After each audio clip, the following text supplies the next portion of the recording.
أهلا بيكم. النهاردة هناخدكم في رحلة لعالم سري ومدهش جدا. عالم بيكشف لنا إزاي واحد من أقدم النباتات على كوكبنا لسه عايش لحد دلوقتي، نبات الفوجير.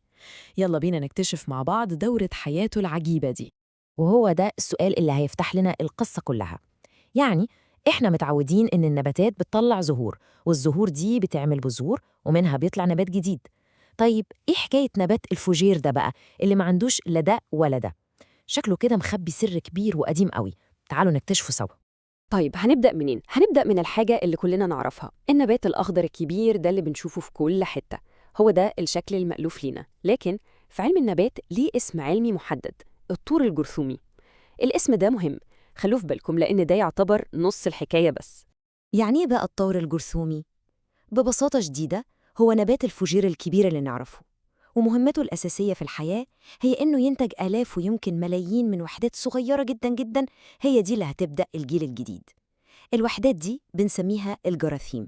تخيلوا معايا كده لو مسكنا ورقة من ورق الفوجير وقلبناها على ظهرها وبصينا عليها كويس. هنا هنلاقي سر العملية كلها. القصة مش في شكل النبات من فوق، لا، القصة كلها في التفاصيل الصغيرة اللي مستخبية تحت. هنا بقى بتظهر عبقرية الطبيعة. شايفين النقط البني دي؟ دي اسمها السوادات، وهي عبارة عن مصانع صغيرة قوي. كل مصنع من دول جواه أكياس مليانة جراثيم، ولما بيجي الوقت المناسب الأكياس دي حرفياً بتنفجر وتطلق في الهواء سحادة من الجراثيم الخفيفة دي، اللي الريح بتاخدها وتنشرها في كل مكان عشان تبدأ حياة جديدة. ودلوقتي هنسيب العالم الكبير اللي شايفينه بعينينا ده، وهننتقل لعالم تاني خالص، عالم صغير جدا، ميكروسكوبي، ومحدش تقريبا بياخد باله منه. ده هو النص التاني من الحكاية، وهو الطور المشيجي. طيب تخيلوا معايا واحدة من آلاف الجراثيم دي لقت مكان مناسب، شوية تراب رطب كده وفي الظل. تفتكروا إيه اللي هيحصل؟ هل هتتحول لنبتة فوجير صغيرة على طول؟ الإجابة المفاجأة هي لأ. اللي بيحصل حاجة مختلفة تماماً. بدل ما تكبر وتبقى نبات فوجير صغير زي ما احنا متوقعين، الجرثومة بتعمل حاجة غريبة قوي. بتنبت وتكون كائن حي جديد ومختلف تماماً. الكائن ده هو الطور المشيجي، وهو صغير جدا لدرجة إننا ما نقدرش نشوفه غير بعدسة مكبرة. والأغرب من كل ده إنه على شكل قلب. وهي دي بقى الفكرة العبقرية كلها. نبات الفوجير عايش حياتين في نفس الوقت، حياة كبيرة وواضحة كلنا بنشوفها، وحياة تانية سرية ومجهرية محدش بياخد باله منها. مرحلة ضخمة بتنتج جراثيم، ومرحلة مجهرية على شكل قلب بتنتج حاجة تانية اسمها الأمشاج. والاتنين بيكملوا بعض عشان النبات المدهش ده يستمر. تمام. دلوقتي احنا عندنا الكائن الصغير اللي على شكل قلب ده. السؤال بقى، إزاي هنرجع منه تاني لنبات الفوجير الكبير؟ هنا بتيجي اللحظة الحاسمة، اللحظة اللي بتولد حياة جديدة، لحظة الإخصاب.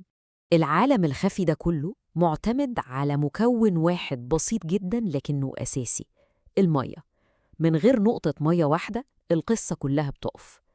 المية هنا مش مجرد حاجة بتساعد على النمو، لأ، دي المسرح نفسه اللي هتحصل عليه أهم خطوة في دورة الحياة كلها. الكائن اللي على شكل قلب ده بينتج نوعين من الخلايا، خلايا ذكرية وخلايا أنثوية. ولما بتيجي نقطة مية بتبدأ رحلة عجيبة جداً.